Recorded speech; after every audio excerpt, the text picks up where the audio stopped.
You know, we used to sit on the porches. You remember all that stuff? That was fun, wasn't it? Yeah, it was the best times. Back in Cleveland. And yeah, and sit on the porch and swing up at my Aunt Myrtle's and Uncle Roland's and Nadine's and GW's, and we would be playing at night in Cleveland, Kentucky, and it'd be pitch black because there weren't city lights, you know, and all, and you could start playing, and then you could start to see little lights start to appear, and because people could hear you, and they'd come down about on the porch light, just about the time they get about 10 or 12 feet away, right? You know, people would come up together. We were talking about times we were down there because we got to singing loud enough. When we got a little older, we were singing a little louder because sometimes that music would attract some young girls. But it was the best of times. It was the best of times. Kentucky. It seems to me coal miners sing.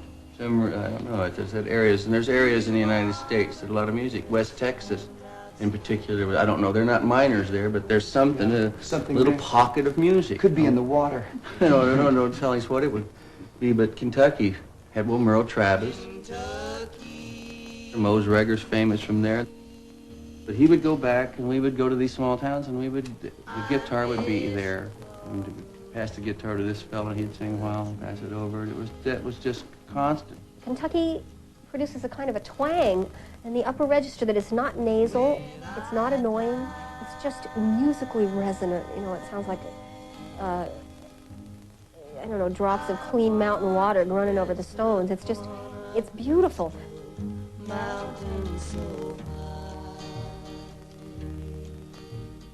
The words you'd hear is "we're poor but proud," and that kind of thing is what is kind of permanent in your life.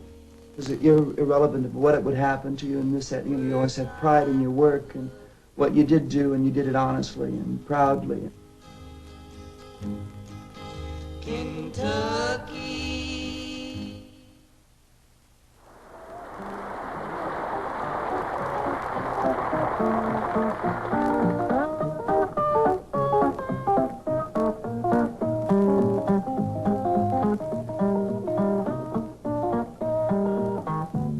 Dad had always listened to black music, and Arnold Schultz, who had taught him to play, was a black man, and Dad was very aware of gospel and the black gospel and everything, and he used to listen on the radio in Chicago, and he was just always aware of it. And he sang it, or they would sit around and sing. He didn't do it so much on radio. That wasn't the kind of material that he would do on the radio, but when he would sort of get up by himself, he used to sing the blues a lot. There used to be stories, I don't know if it's true or not, that Ike and Mose used to go down this, Arnold Schultz, is that his name? Yeah. They'd go down to his house and crawling under the porch and listen to him pick at night, little kids. And they'd go home and try to imitate what he was doing.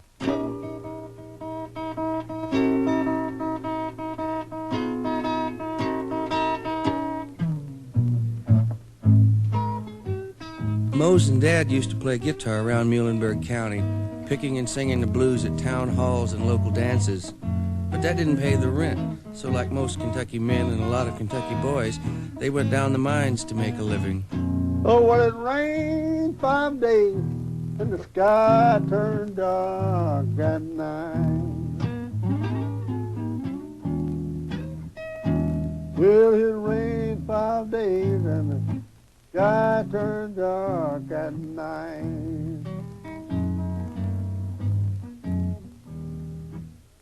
Trouble taking place in the lowlands at night. Well, it thundered and it lightened and the wind began to blow. When I get you That was a tradition then, too, though. You got to remember, Dad started when he was 13. Father before him, was an indentured servant in that part of the world. And that happened here. I mean, the pictures I've seen of collieries with the young 10 and 12 and 13-year-olds, little boys, I mean, with their dirty clothes, with their buckets going in the mine. That's 2 generations ago.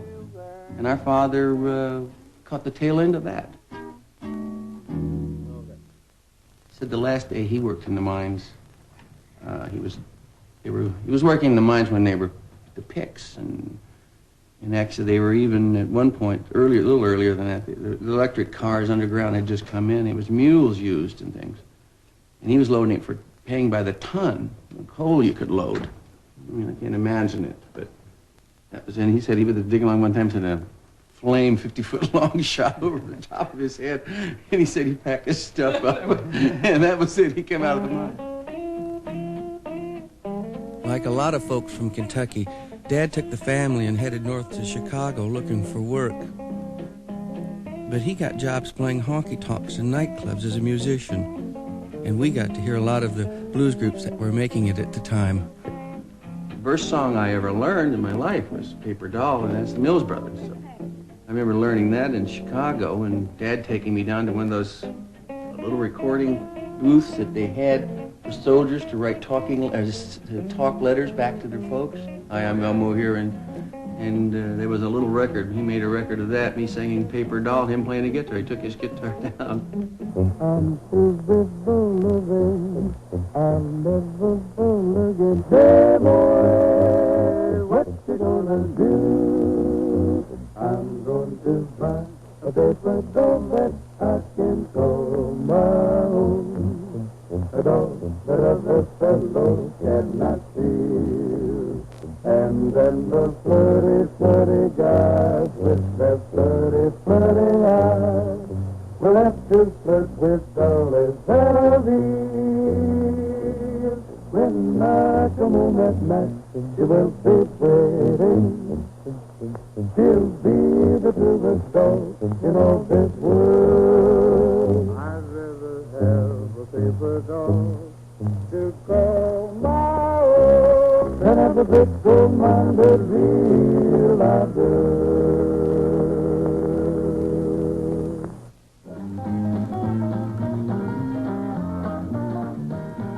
Later, Dad got an offer from a radio station in Iowa, so the family moved to a little town called Shenandoah.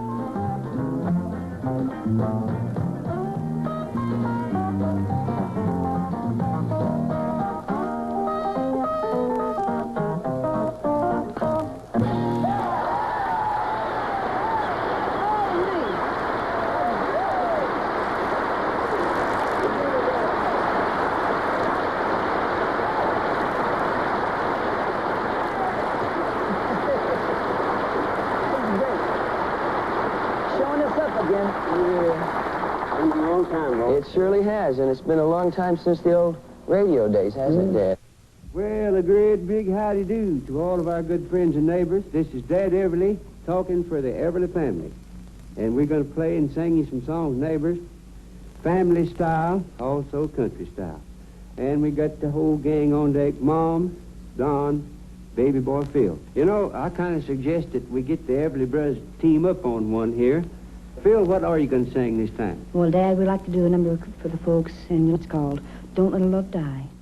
Dad was paid $50 a week at first, and when he was offered $25 more for the whole family to join the show, of course, we couldn't refuse. Someone stole you, my darling, from me. Someone stole my love and your heart. Yeah, Little Donnie they had a 15-minute radio show on Saturdays, known as Little Donnie, and I used to get to read the commercials or something and do right before the movie. I liked that. It was the theater, the radio station had been the fellow that was called the Earl May Seed Company. He had gone on a trip around the world, and he had fell in love with a mosque somewhere in India. Yeah. So he built this radio station that looked like a mosque with minarets on each end. We went down to this big yellow building with minarets on it, and it was the movie theater and the radio station, and you played on the stage, and they sold seeds for the corn and all that. Still there. The building is. I went to look at that building. It's gone. But what a building! We got a standard salary, but the better you were doing with a commercial, it's any kind of commercial enterprise. The better you do on the commercial aspect of it. Yeah, well, the better the more chances you're going to stay at the station, because they could always fire you in 2 weeks. We were on the mornings, and 5:30 or 5 o'clock. We were there for the farmers while they were milking or getting ready to milk. They would have radios in their barn.